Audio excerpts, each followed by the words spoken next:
في عراقيات عايزين يرفعوا عليا قضيه في فيديو. طلع اكسبلور في العراق قلب الدنيا لدرجه ان هم بصوا الكومنتات الاول وبعد كده نتكلم. الفيديو الاول بيخص طريقه، انا عملت باميه بطريقه غير طريقتهم خالص وطريقه مش عجباهم، فبصوا الكومنتس عشان نضحك شويه. ان على الابوج تقريبا يعني يلعن ابويا، الله يضرب راسك على السلفه، كرهتيني بالباميه. باميه دي اللي هي باميه بالعراقي، شفتي فهمتها ازاي؟ صدق تحجين ما تخافين من الله وانتوا رايحين من عذاب القبر. عليها يا عامله مالتج. لو ضربه بغداد نووي ولا ضربه بباميه في الخلاط، لو ضربه الدستور العراقي كان اهون عندنا من ضربتك للباميه العراقيه كده. ليه كده يا ام ايان؟ ما فكرتش في مشاعرنا؟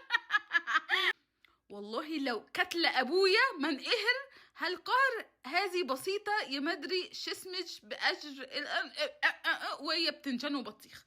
وانت لسه على ذمه جوزك ما طلقكيش، المفروض انه يعمل لك خلع من خلع عظامك. انت اصلا حرام تعدي من باب المطبخ، افتكر من باب الجنه. الحمد لله. راح ارفع عليك دعوه قضائيه وان شاء الله اكسب. انكسرت ايدك ان شاء الله. بتدعي عليا يا ست دي قدري لفتش. يما ايان بتدعوا عليا بالموت يا جماعه عشان باميه مش مكمله الباقي، بالموت عشان الباميه. يا حبايب قلبي فيليب بيحب يشرب كل حاجه شوربه.